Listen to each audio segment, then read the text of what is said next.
to the United Spirits Limited Q3FY25 earnings conference call.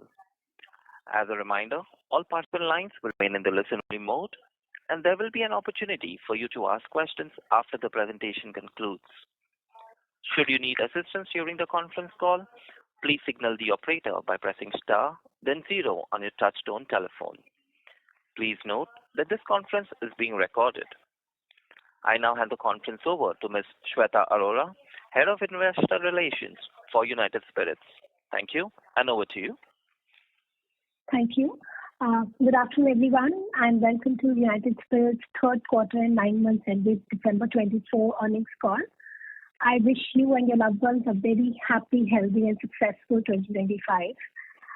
Today on the call, we have with us our Managing Director and CEO, Ms. Hina Nagarajan, who is joined by our CFO and Executive Director, Mr. Pradeep Jain.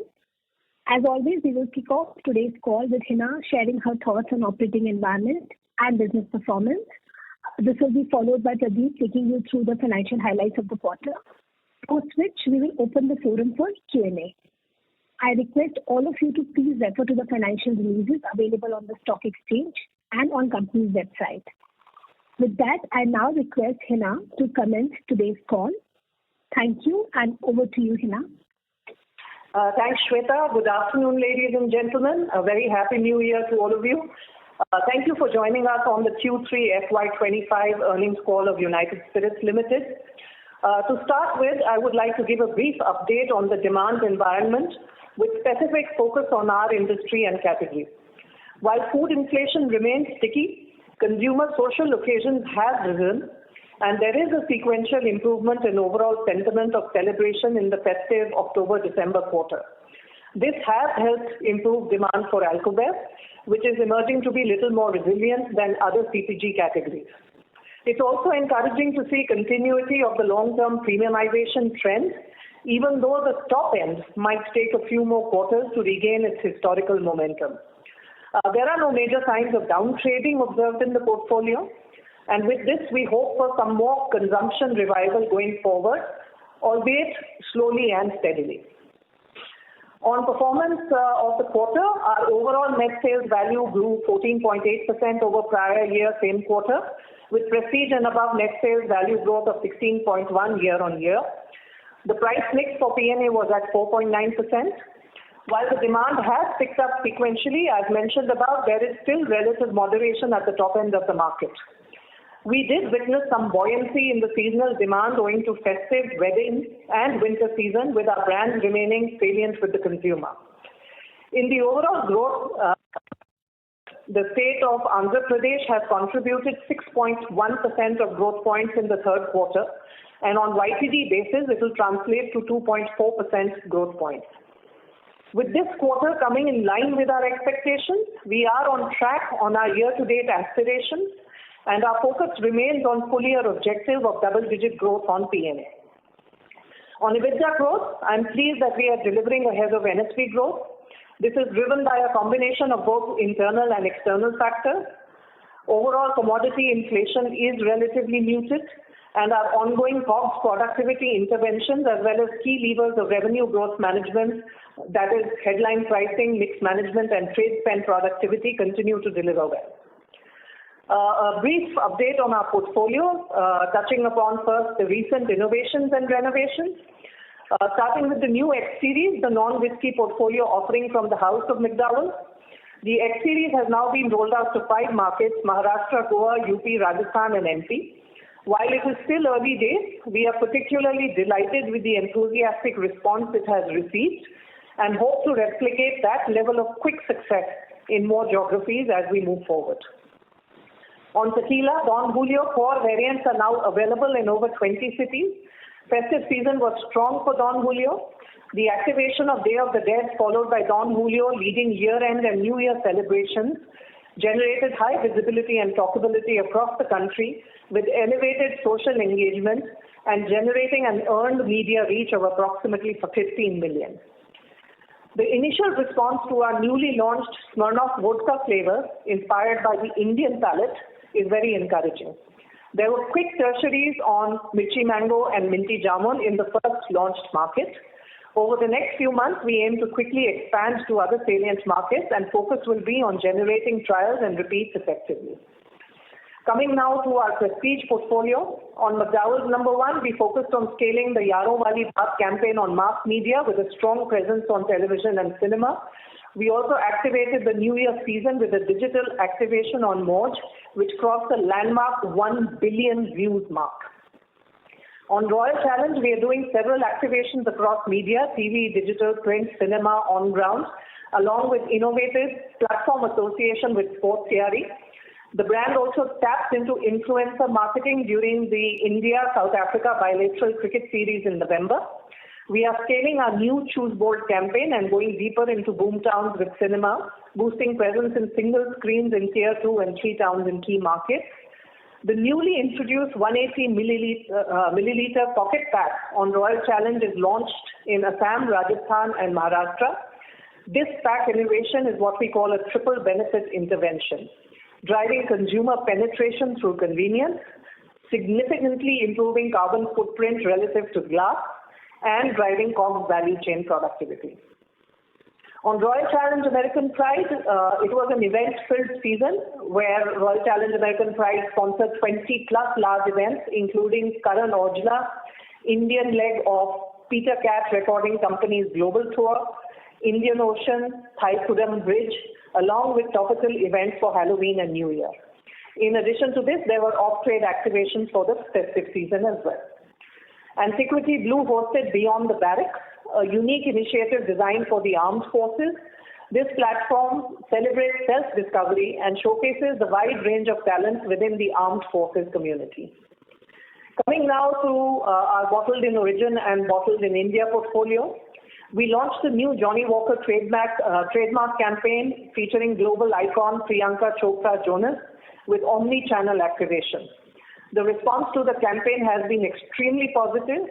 Johnnie Walker trademark has also been very active in the music space this quarter, partnering with some of the biggest events, including Dua Lipa, Dil Luminati with Diljit Dosanjh, Prateek Kuhad, and more. During this period, Singleton trademark also launched a campaign featuring Sobhita Dhulipala on media, which was a first for the brand. On Black and White, we continue to be active on media and partner with some of the marquee events such as Maroon 5 and others. We also activated and amplified Stable for Everyone in select geographies, helping us drive talkability and excitement around the brand. On Baileys, very pleased to say we've launched a brand extension with S'more to amplify Baileys' position in the category. S'more, as many of you will know, is a large chain, almost 80 stores around the country. It's a dessert and chocolate offering chain. So it fits perfectly with Baileys' positioning.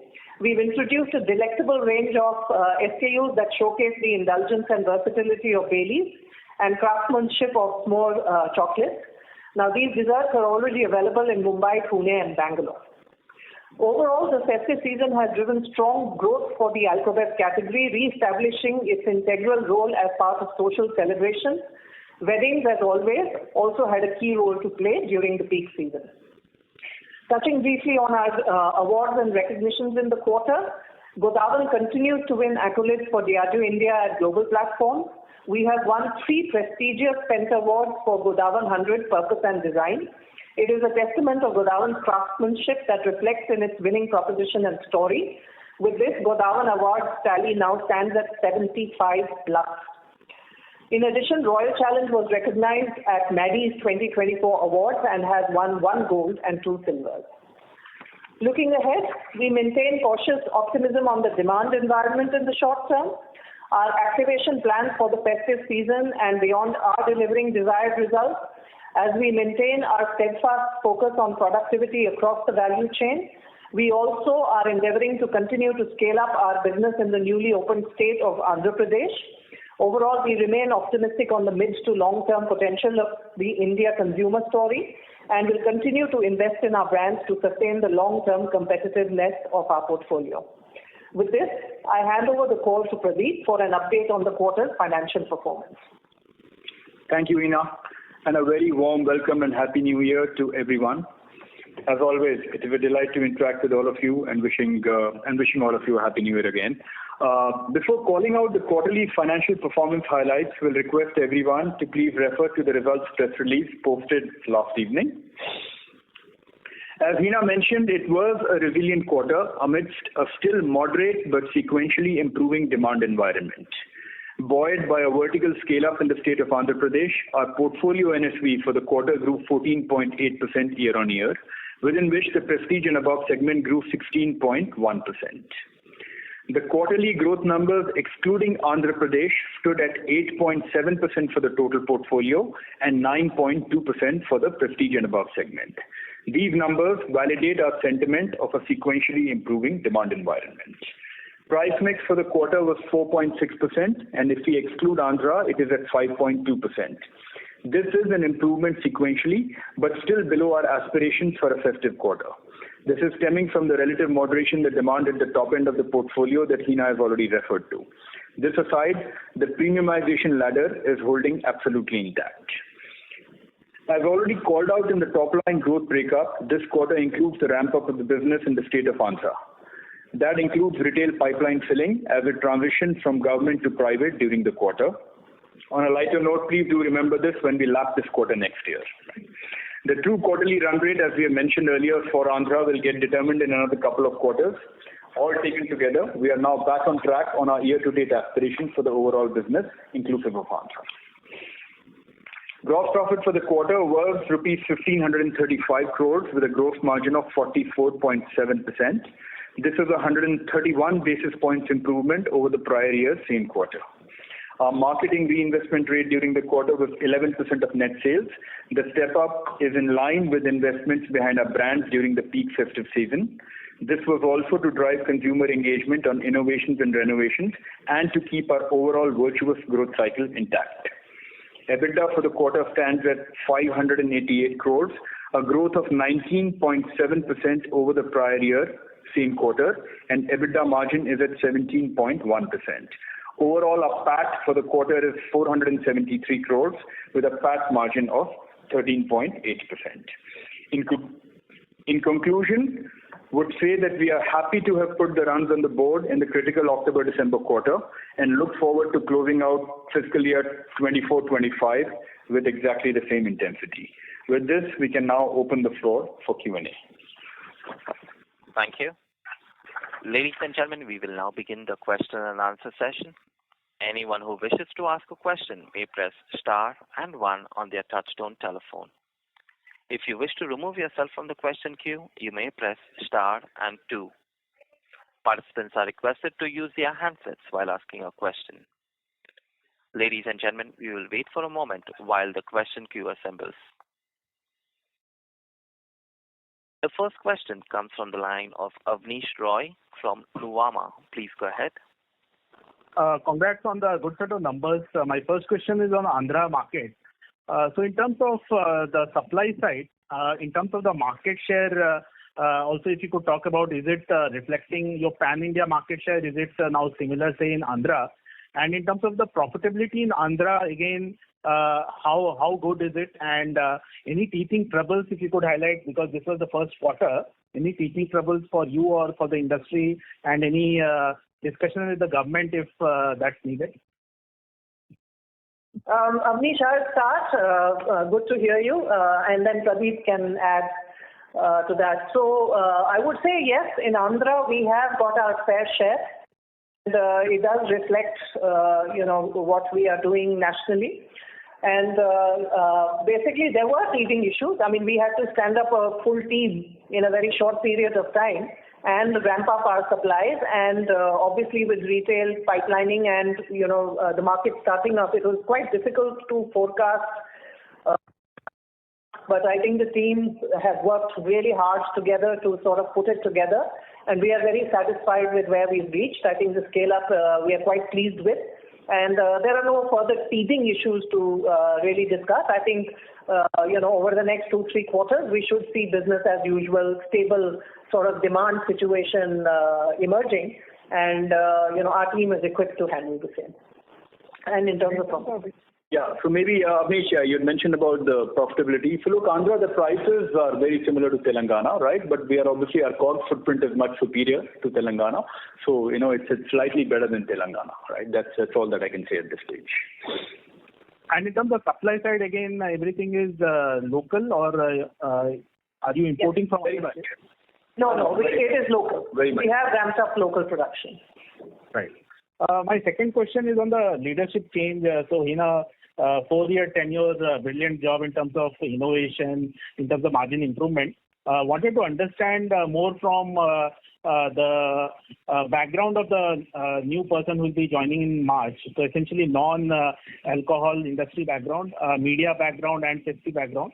I wanted to understand the thought process behind this, and in terms of strategic initiatives, anything big change you would expect from the new management, because you would be new leadership, because you will be definitely ensuring 1 month of the handover also. But in terms of why HT Media kind of a background was there, and does it help, say, in terms of a relationship with the political decision makers or say the bureaucrats? Was that something which can help? Thank you very much for your wishes, first of all, and your kind words. Look, I think this was a well-planned succession plan, thoughtfully executed. Praveen, we are delighted to have him join Diageo. He brings very strong understanding of the consumer and India. He's got, an excellent track record and managed many international markets as well as many roles in India. So he brings a lot of understanding. What I'd like to say is that, look, there are two things. One is that I have nearly 6 weeks of overlap with Praveen, and I will obviously be spending all that time inducting Praveen into the business. But I think what you should get the biggest reassurance from is the fact that we have a very talented executive team and the team below the executive team, which handles each functional vertical independently, has deep knowledge of our industry. Right. Also, our strategy is working. So, the incoming CEO will have a fully functional machinery supporting him and setting him up for success. I don't think the decision was based on, can this bring, particularly some strong relationship with the political or bureaucratic system. I think it is on the basis of, consumer. We are a consumer-first company. And, Praveen brings excellent credentials in that sense. Last question on the demand side. So one of the few companies highlighting sequential improvement in demand. Now, when I see before the December quarter, your prior 4 quarters was weak, and you had highlighted that well in advance. Now, the only change in December quarter is essentially marriage season was very strong, and next 2 quarters also marriage dates are again very strong. Would you say that this is a very significant reason for the sentiment improvement, your number improvement? And on Karnataka, again, there was a tax reduction at the mid and top end. So if you could talk about that, how big is the benefit from there? So I would say, Avnish, I wouldn't say the whole improvement in sentiment has come because of weddings. I think the whole improvement has come because of a much better festive demand overall, right? And weddings is always a key part of this season. Every year we have, thousands of marriages in India. So, this was also strong, but not the only reason. I think festive demand did pick up. We saw very good secondaries on, gifting, on consumption. So, and we are hoping that this will, as the overall consumer environment becomes better over the next 12, 18 months, we are hoping that this will, translate to even better consumption and demand for our alcohol. I'll hand over to Pradeep to talk about Karnataka. Yeah. So Karnataka, Amish, is not a very large salience, right? I mean, once we divested the popular brands, right? But as you would have seen already in the numbers, the popular business has grown well during the quarter, and that is more an outcome of the prior year comparative. If all of you will remember, in this quarter last year, popular volume shrunk almost like 20 to 22%, if I'm not wrong, right? And the total value shrinkage was close to about 12%. And post that, we had done some value writing interventions, right? So a part of that is playing out. Also, a part of the duty reduction that the state had done about 4 to 5 months ago, that is playing out, right? So that's what. Otherwise, there is no dramatic difference in the Karnataka numbers. One clarification on Karnataka essentially, and that's my last question. Karnataka, if I see demographics-wise, per capita income-wise, very attractive market, and we are seeing the Heineken put up their premium beer factory also there. So, in terms of P&A for Karnataka, what are the medium long-term plans? It's a very attractive market from a consumption perspective. Any yardstick you see, one of the most attractive markets. I do understand in states the taxation is extremely relevant, but X of taxation, is there something you can do for the P&A there? I mean, Abneesh, we are doing what we can, right, with the current taxation structure, and we continue to have ongoing dialogue with the government to, optimize and rationalize the tax structure to drive more premiumization. And, as and when that happens, I think we will see the types of benefits we have seen in the other states, right? So within that, I mean, we are not, leaving anything unturned in terms of the amount of activation or brand building that we do in the state. But the taxation does have a role to play. Understood. That's all from my side. Thank you. Thank you, Amish. Thank you. The next question comes from the line of Percy from IIFL. Please go ahead. Hi, Percy. Hi, everyone. So my question is on the overall growth ex Andhra for P&A. It was about 9% in value terms. This is basically a year in which the phasing of the sales was tilted towards the second half. So if our overall full year growth aspirations are double digit, and in this quarter we are a little short of that despite the phasing benefit, would we sort of would you like to revise that guidance for FY26 in light of the weak macro consumption sentiment? Percy, okay. Yeah. So Percy, okay, let me just kind of remind everyone, right? I think we were very emphatic in the last quarterly call that our aspirations for the full year are double-digit P&A growth, including Andhra, right? And I think we are well on track for that, and we would want to re-emphasize, right, that we are not losing sight of that objective. In fact, after delivering the quarter that we have delivered, we only feel more confident that we should be able to get to P&A double-digit for the full fiscal year, right? And on a full portfolio basis, I think we stand at about 7.5 on a YTD 9 months. While we'll obviously aspire to try and reach double digits, but we may fall a little short on that front, right? I think that's the only point that we would want to make, right, to re-emphasize, right?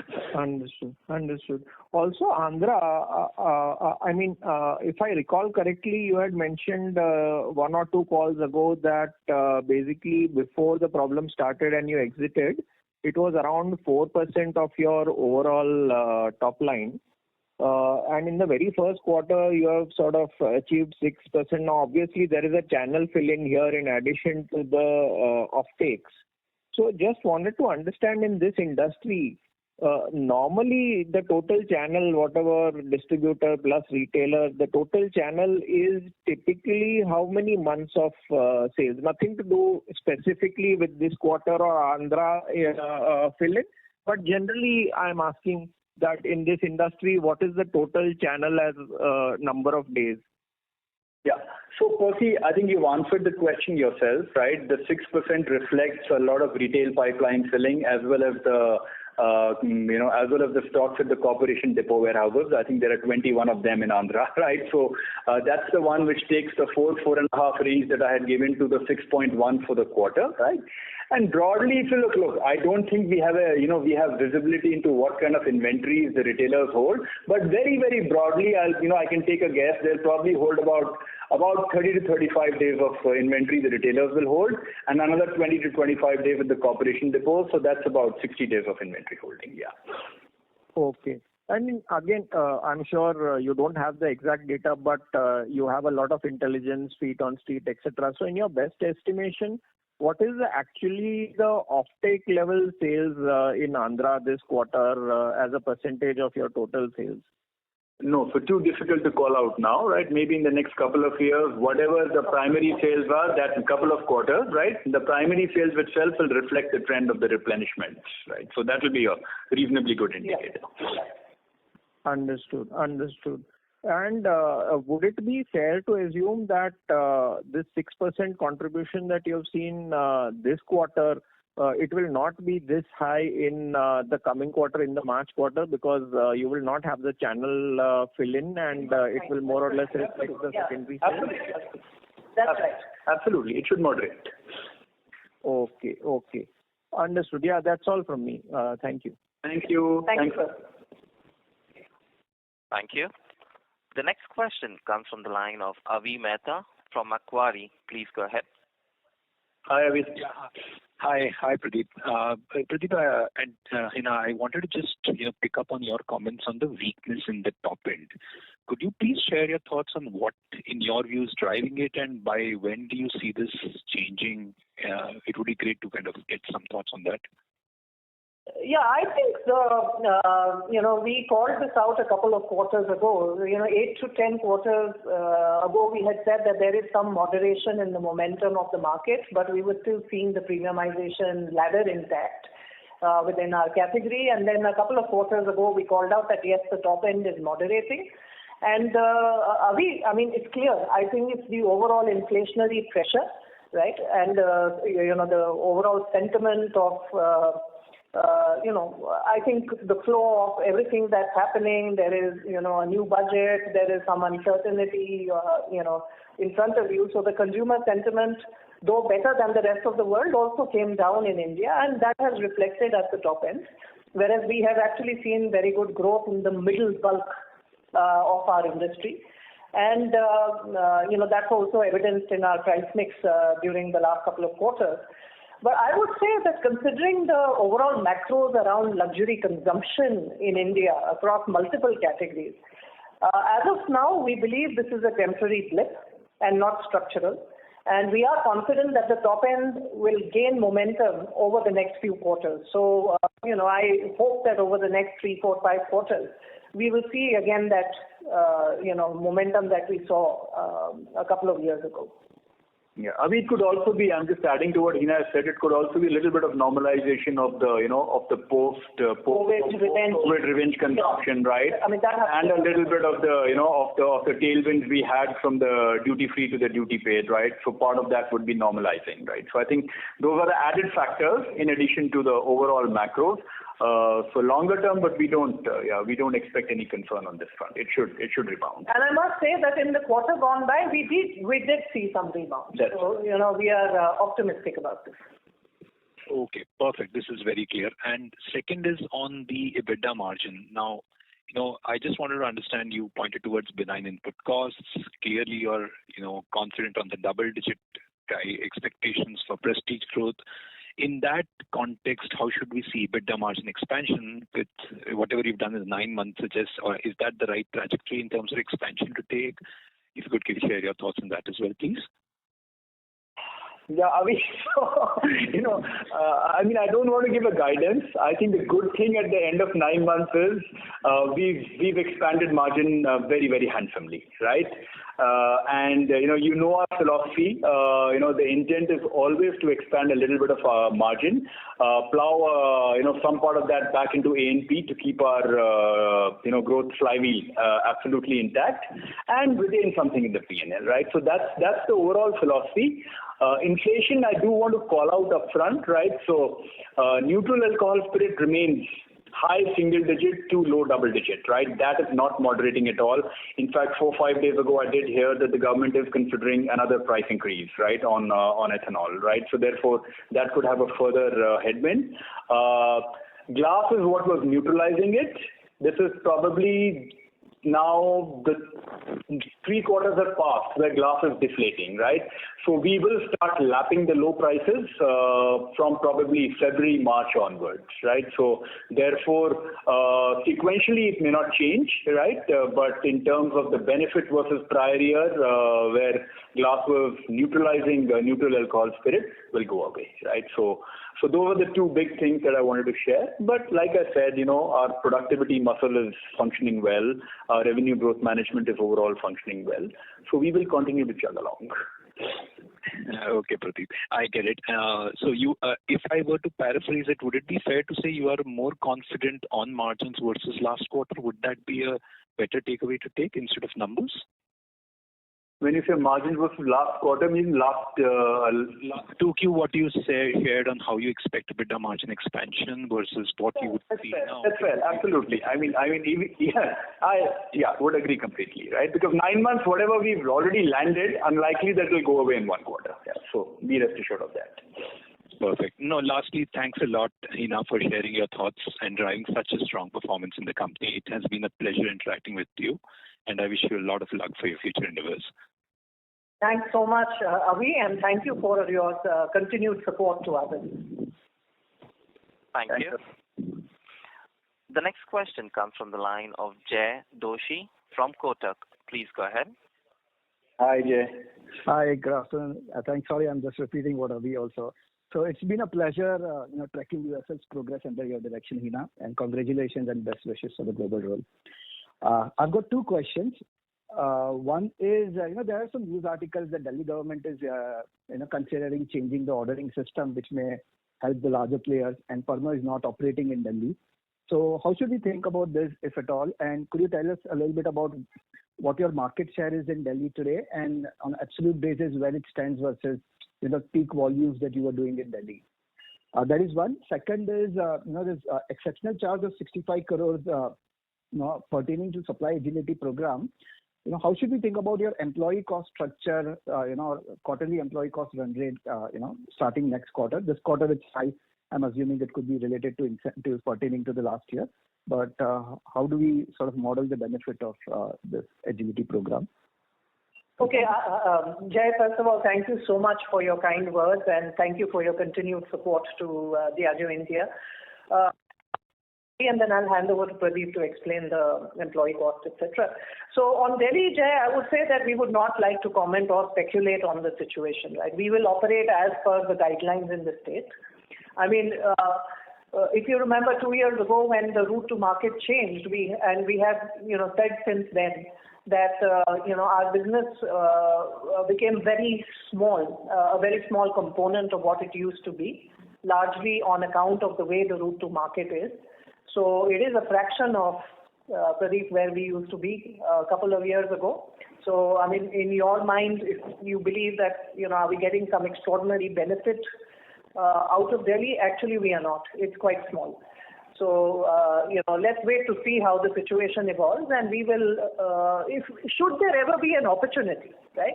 Like we have demonstrated many times, right? Whenever any route to market opportunity opens up, we are always very speedy and agile into getting into that opportunity and leveraging that opportunity. So we will keep ourselves ready as and when we see the need to be. And over to you for the supply agility. Yeah. So Jay, I mean, there were 2 questions in the second part, I thought, right? One is on the supply agility and the other is on the staff cost slide. So let me take the staff cost first.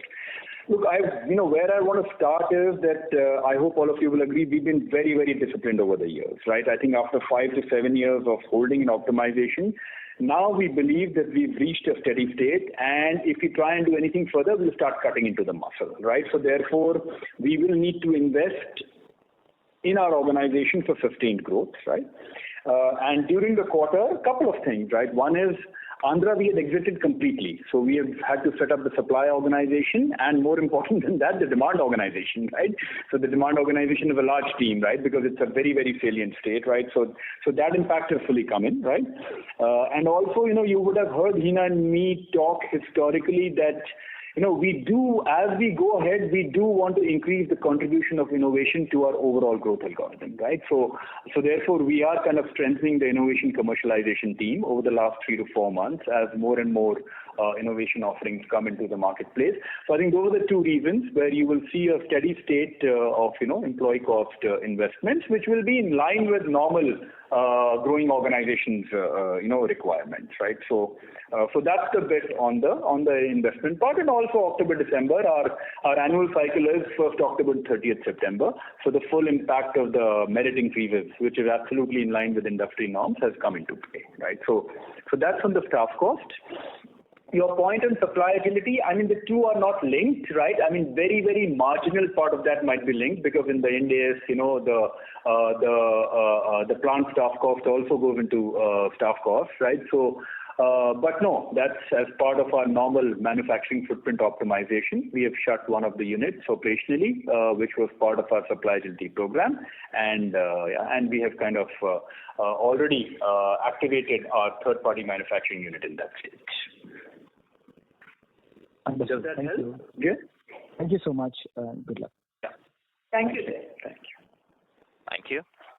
The next question comes from the line of Harit Kapoor from Investec. Please go ahead. Yeah. Hi, Harit. Yeah. Hi, good evening. So just, once again, just want to wish Hina all the best for her future role. And just one, question on, just one point on that. Hina, you came in 4 years back and versus, 4 years back versus now that you're exiting out of the country, do you feel like, the regulatory environment, versus what it was when you started off 4 years back has been increasingly conducive for the industry? I mean, just the near-term events of, say, Karnataka, Andhra Pradesh, most likely of Delhi, possibly, hopefully something in Telangana from a receivable standpoint. Do you feel like as states are competing with each other for growth, it's actually, you're exiting a much healthier, better, industry, and also, has advocacy been a very large component of getting there? Yeah, I mean, firstly, thank you for your wishes. And I would say, yes, I feel so. I definitely feel that we have seen positive movement on, the regulatory environment. The industry has rallied together. We've also, taken a leadership role in advocacy. And, as states have sort of, you would realize that Maharashtra rolled back, taxes on the premium end, right, a couple of years ago. So as states have started taking these positive steps, we've been able to go back to other states and demonstrate that this becomes a win-win situation for the states. And we have seen positive traction. So I would say, Harit, I do leave feeling that yes, we are in a better place than we were when I came in. Great. Second question was slightly more hypothetical on the, we are now, in a quarter where you'll start to see certain excise policies starting to come through as well. From an advocacy perspective, and given that you guys did mention that, the ENA prices are still inflationary, is the advocacy also to drive states to, consider more price increases from here? Is that something that will, kind of go into your discussions? The context is overall inflation may not be as hard as it was probably 2-3 years back, but just wanted to get your thoughts on that from an industry perspective. Harit, absolutely. I must say that 2 years ago when we saw very high double-digit levels of inflation, even though we managed to secure pricing in, that environment, it was hardly enough to cover not even 50% of that inflation, right? It was like 25-30% of the inflation. So we are still lagging inflation, and therefore every year our advocacy will continue to focus on, getting the right levels of pricing for this industry. So absolutely. My team is on it, and every time we have the excise cycle in any state, we are definitely going in with both as industry and as a company, we are definitely going in to ask for more pricing. Got it. And one last question was on the supply chain agility program. I remember a couple of years back in a discussion, I think there was a mention that, co-location as a percentage of the total manufacturing would be the target at some point would be about 70%. So I just wanted to kind of get back on that and check, where are we in that journey from going to 30 to 70% on the co-location side? That's my last question. Yeah. So Harit, we'll anyway share an update on the supply agility program in the May annual call, right? So hold your question till then. But I think I shared it last year also in the May call. The co-location part is already done and dusted, right? There is still a little more of sponsored capacity that needs to come in a couple of states. But yeah, I think broadly we are somewhere in the middle of the two ranges that you mentioned, right? So I think that should give you, the answer to your question. Great. Those are my questions. Thank you. Wish you all the best. Thank you so much. Thank you.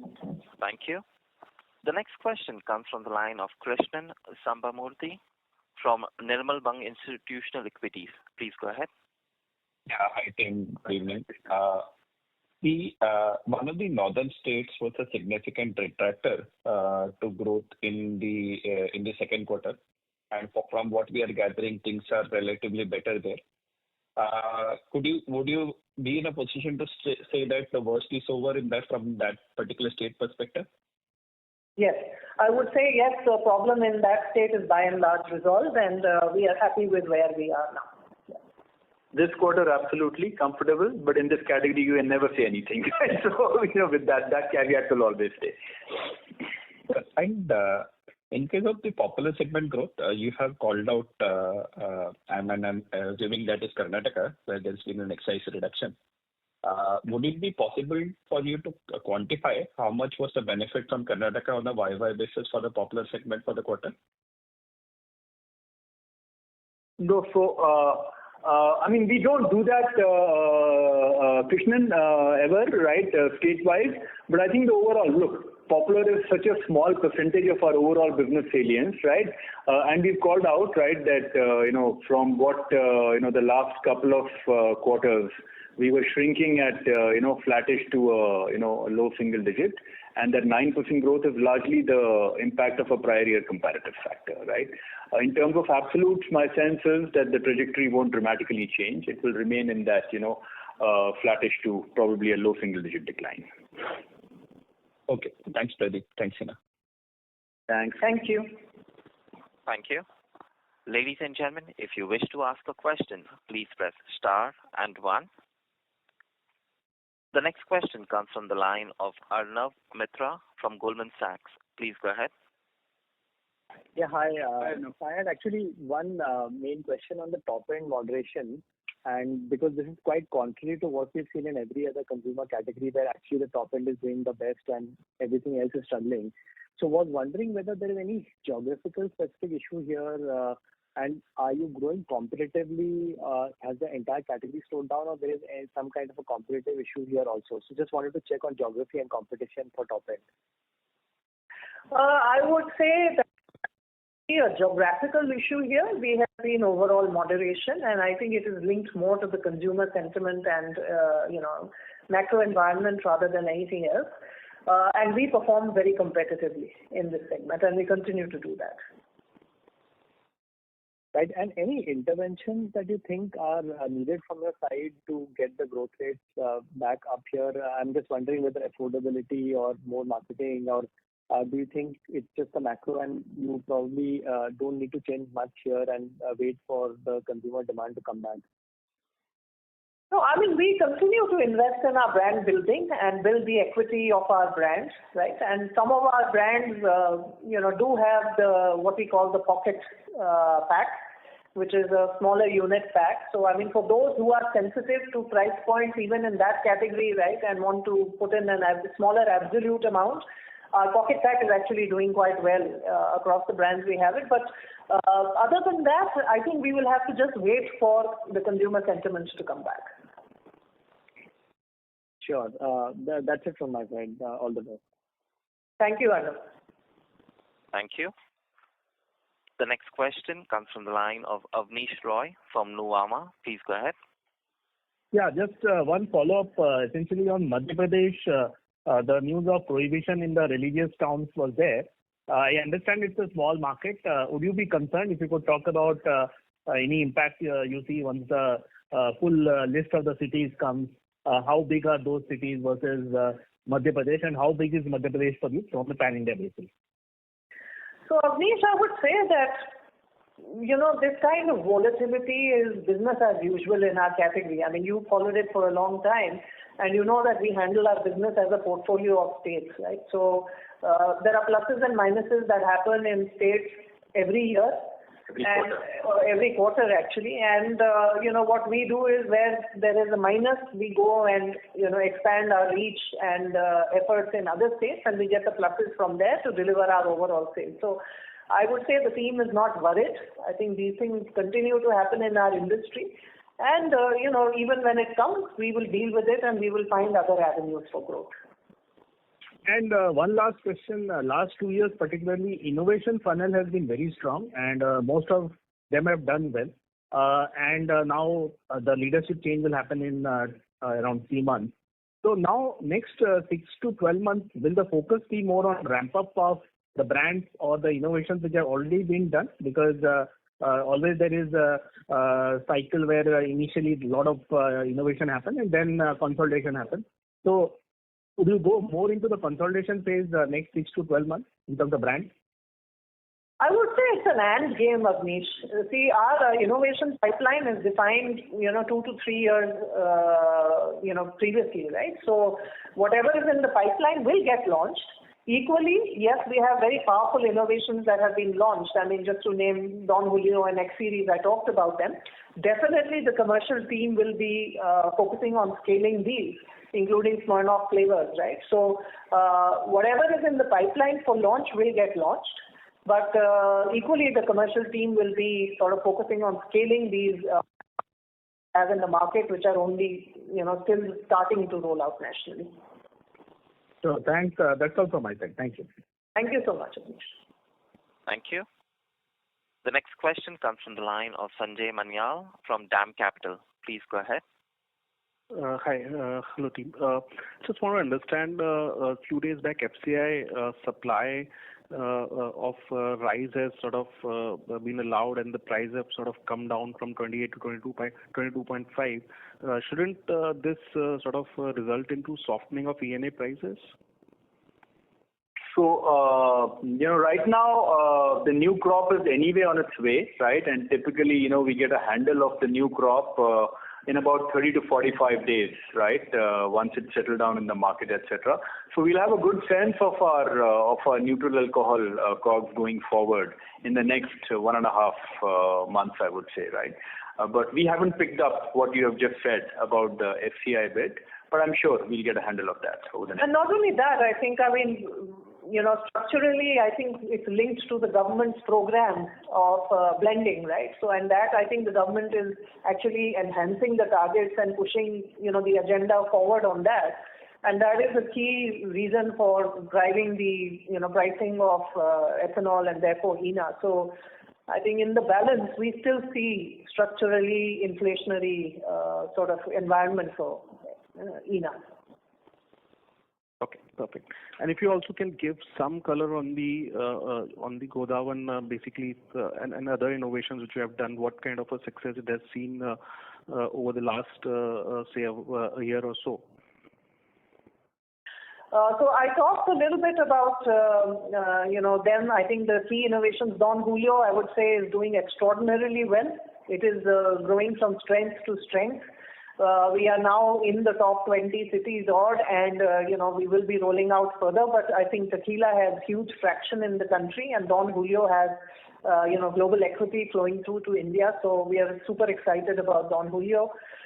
X Series, again, we are quite super excited. We launched in one market and we saw very good tertiaries for the offering. The products are getting very well appreciated, very good response. And therefore, that's another, what I would say, a big bet innovation for us. Smirnoff flavors, again, very exciting consumer response. We've got the Indian palate flavors, Mirchi Mango, Minty Jamun, and we've seen some really good response to these flavors. And then I wouldn't, want to miss out Royal Challenge, the pocket packs, right?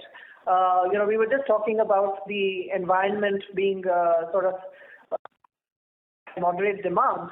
These pocket packs are playing a huge role in penetration and, overcoming the inflationary environment. And we have a very differentiated proposition in our pocket packs.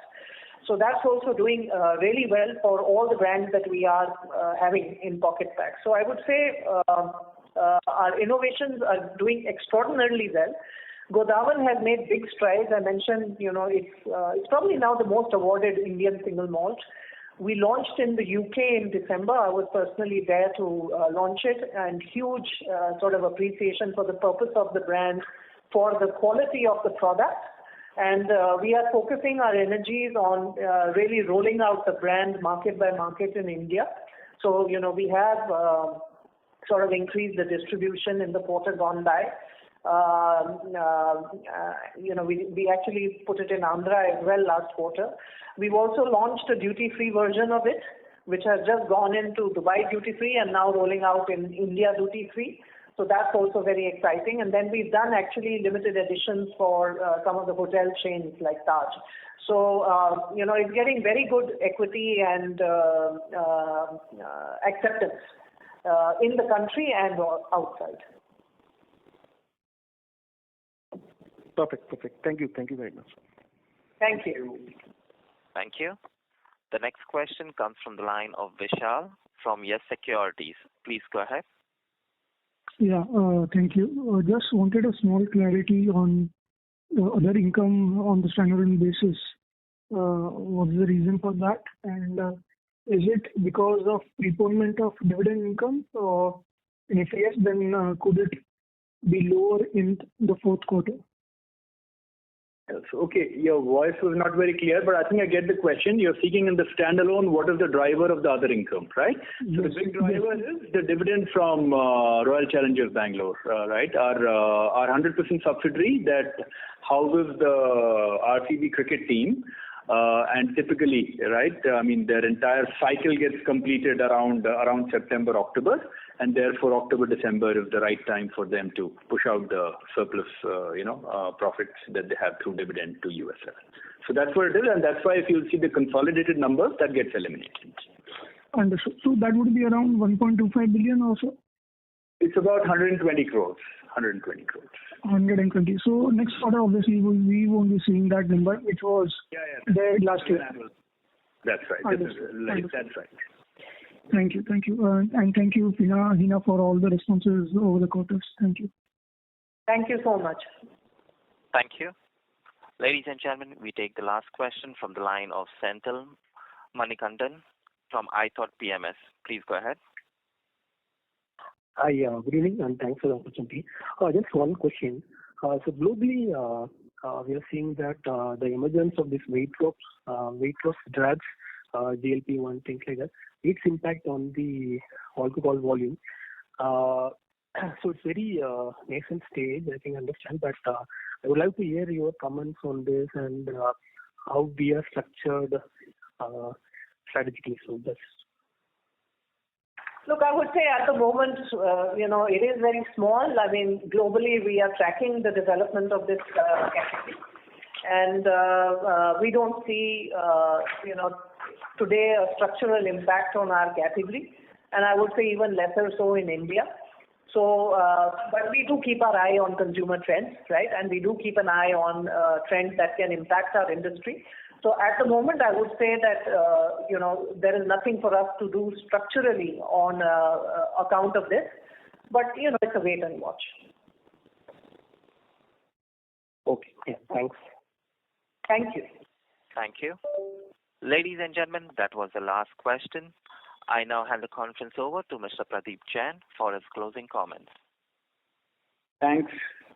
Okay, before we close today's call, on behalf of the Diageo India family and the USL Board of Directors, and I suppose on behalf of all of you, I would like to thank Hina for her amazing 4 years in India. The performance and the numbers speak for themselves during the period. Hina became USL CEO and MD in July 2021, having joined Diageo in August 2018 as Managing Director of Africa Emerging Markets. Under her leadership, USL has combined strong top-line growth and margin expansion with impactful strategic initiatives, reshaping and premiumizing our portfolio and positioning USL as an innovative leader in the alcohol industry. Under her leadership and the talented India team, we have achieved strong double-digit CAGR growth in NSV year after year, while also improving profitability and performing competitively in the key segments in which we participate. The India business has rapidly transformed its portfolio in this period, disposing of the non-core brands and focusing on growth categories, while also accelerating premiumization and innovation. Launching Godawan, our award-winning new artisanal Indian single malt, Royal Challenge American Pride, McDowell's X Series, and renovating all other core brands in the portfolio. During her tenure, India has become the third largest Diageo market for Johnnie Walker trademark and the largest Diageo market for Black and White Scotch. We have improved our sustainability leadership in India, achieving our water replenishment goals 3 years ahead of plan and exceeding our targets for positive drinking programs, so that we are well positioned to meet our broader 2030 Spirit of Progress goals. Hina leaves in place a stronger gender-diverse leadership team on the India Executive Committee. She has also strengthened engagement in the wider organization. We want to congratulate Hina on all these achievements. She leaves a solid record of success and a motivated, dynamic and talented management team. The good thing is that she will be very much in Diageo, and we wish her good luck and the best for both her personal and professional journey ahead. With that, we close today's earnings call and look forward to the annual call in May of 2025.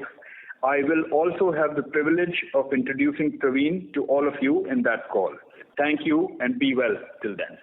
Thank you, everyone. I really want to thank you for your continued support and belief in us these last 4 years. I know many of you had questions when I came in, and there was even skepticism, I would say, on whether our strategy would work. But you stood by us, and you have encouraged us, supported us, and I would say even kept the tension on us, which I've really appreciated. I hope that you will continue to provide continued support to our business and that you will support the new CEO as much as you've supported me. Thank you once again, and of course I'll be in touch whenever I'm in India. But thank you, Hina, and thank you. Back to the Chorus team. Thank you. On behalf of United Spirits Limited, that concludes this conference. Thank you for joining us, and you may now disconnect your lines.